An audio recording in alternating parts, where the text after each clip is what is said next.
Welcome to Retirement Key Radio with Abe Abish. Talking about all the things that were in 2020. And Abe, if we look back at the market crash that we experienced in March, that was then followed by the market highs we've seen more recently.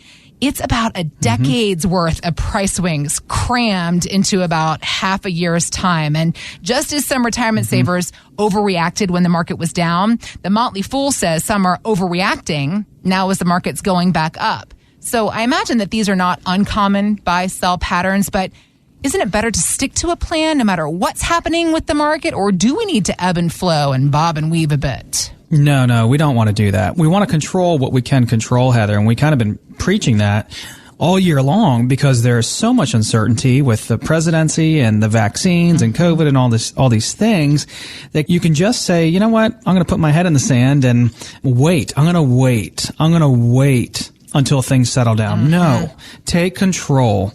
And a lot of our clients have been taking control, and a lot of radio listeners and just people coming to our workshops and seminars have been saying, you know what, enough of this waiting things out. I could miss out on an opportunity. Look at the market. Look at what it's done this year. And if you were one of those waiting on the sideline, waiting for things to settle down, waiting to figure out who's going to become president, waiting for a vaccine to come in, you could be missing out on substantial opportunity. Whenever there's a crisis, there was always opportunity around. And so we just helped a couple that is in their early 50s. Matter of fact, late 40s, early 50s. Wow. And you know, Heather, typically we only work with people 55 and up. That's right. Because those people are getting close to or just into retirement. Right. So to meet with a 50 and 49-year-old is rare for us, but we did. Why? Matter of fact, and they called into the show because they have $2.5 million saved. Wow, already. They're 50, good for them. and they have $2.5 million saved. And you know what? I'd be doing the same thing if I had $2.5 million and I was 50. That's right. They've done a darn good job. That's a lot of money because they're still planning on working another 10 years or so. They live in the South Riding, Aldie area in that section of Loudoun County. Obviously, man, they are savers. They are super focused, disciplined, calling into the show, working with another advisor firm in the area, and calling into the show with nearly $3 million at age 50 to get a second opinion. That's how serious they are. Smart. A lot of people will just say, I got my 2.5 to 3 million. I'm good. You know, I mean, and they will be, but they're coming in to get a second opinion. And so what they're doing, Heather, is they're controlling what they can. They're not overreacting.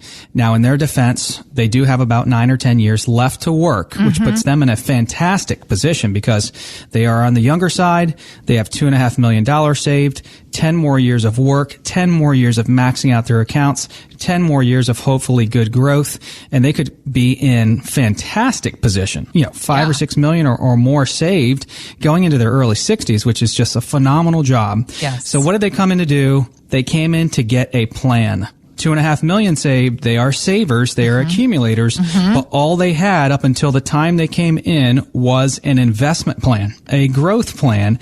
They didn't have any plan for how to get them to retirement and then into retirement. You know, that transition. Yep. Think about retirement like climbing up the mountain, getting to retirement, and then down the mountain into retirement. And most advisor firms are focused on helping their clients go up. We're focused on helping our clients come down, right? Right. And so they came in to get a plan. So what does that plan consist of? First and foremost, an income plan, a roadmap.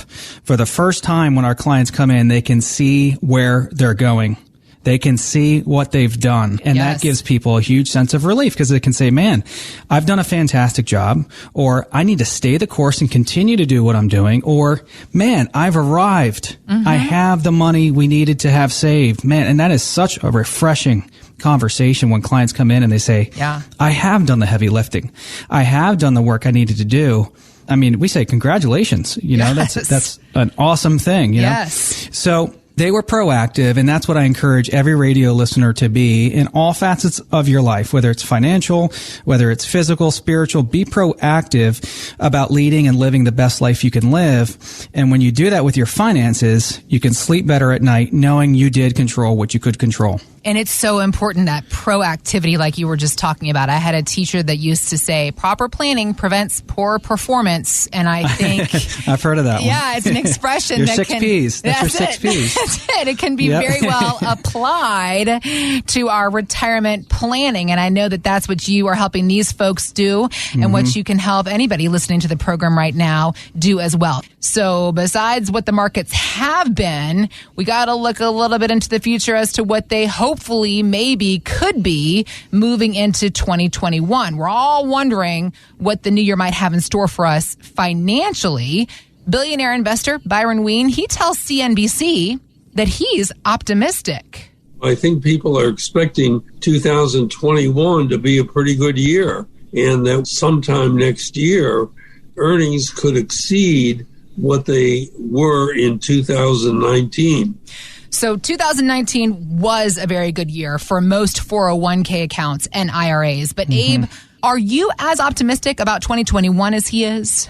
You know what, Heather, I am, Okay. but I'm cautiously optimistic, Got it. cautiously. Yep. And that's what we're telling our client to be as well. Be cautiously optimistic. Don't be too optimistic about where we're headed. You know, if the Senate holds Republican and the powers are neutral heading into 2021 and Biden is president and the Senate holds, I think that'll be a very good thing for the markets, because the markets like certainty, and the markets will kind of have already priced in and factored in, hey, things should remain pretty stable.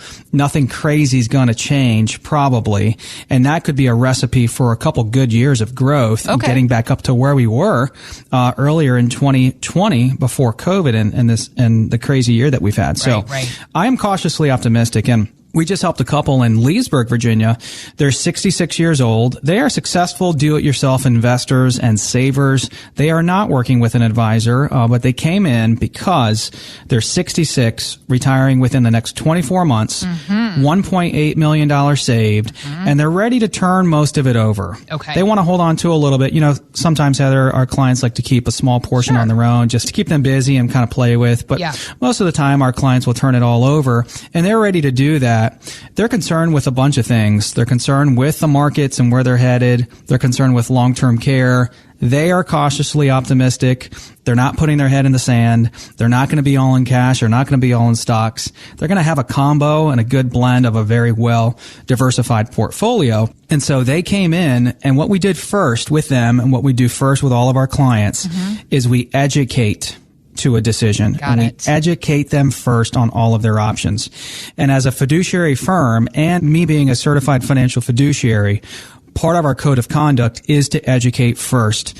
What that means is we provide comprehensive and unbiased education to make sure our prospective clients are ensuring all the different matters, that they understand all the different options and matters available to them before we provide advice. Got it. Right? Because then they can say, here are the pros and cons of this. Here are the pros and cons of that. Here's where I stand.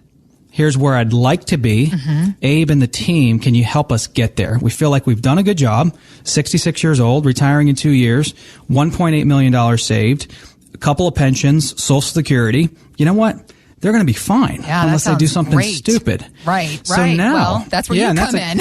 That's exactly right. And this is the conversation we have with a lot of our clients, because in the DC metro area, if you're in your late 50s and you're in your 60s, maybe early 70s, and you're listening, the chances are you have been disciplined financially. You have saved enough. You might want to make sure of that. You might want to get that confirmed by meeting with a financial professional. But what we see when we meet with most people in their 60s is they have done enough saving. The savings isn't the problem. The problems lie in going down the mountain and what could affect us as we descend into the last part of our lives, the last 20, 30, 40 years of our life in retirement. Well, higher taxes, market downturns and volatility, inflation, healthcare, sequence risk, all these risks. And so I feel, Heather, that's where our strength and specialty lies. Our focus is helping people protect, preserve, maximize, really leverage everything that they've built so that they can accomplish everything they want to accomplish in retirement. And I think that it really begins from this place that you were just describing of yourself and of your team, being cautiously optimistic, being educated, working to share that unbiased information with the folks that come into your office. It's what so many of us are seeking as we work to try to find this information that, unfortunately, for those of us who think that we've got the power of the internet on our side, it doesn't work that way, right? Exactly right. There's so much garbage on the internet anyways, you know what? And a lot of it doesn't pertain to you, you know? So you want to get something personalized to your life and your family. Find out more at retirementkeyradio.com. Financial professionals are not licensed in all 50 states. To find out if Abraham Abish is licensed in your state, please call 571-577-9968. Abish Financial Services is not affiliated with nor endorsed by the Social Security Administration or any other government agency and does not provide legal or tax advice. Annuity guarantees rely solely on the financial strength and claims-paying ability of the issuing insurance company. By contacting us, you may be provided with information about insurance and annuity products offered through Abraham Abish, NPM number 770-3575.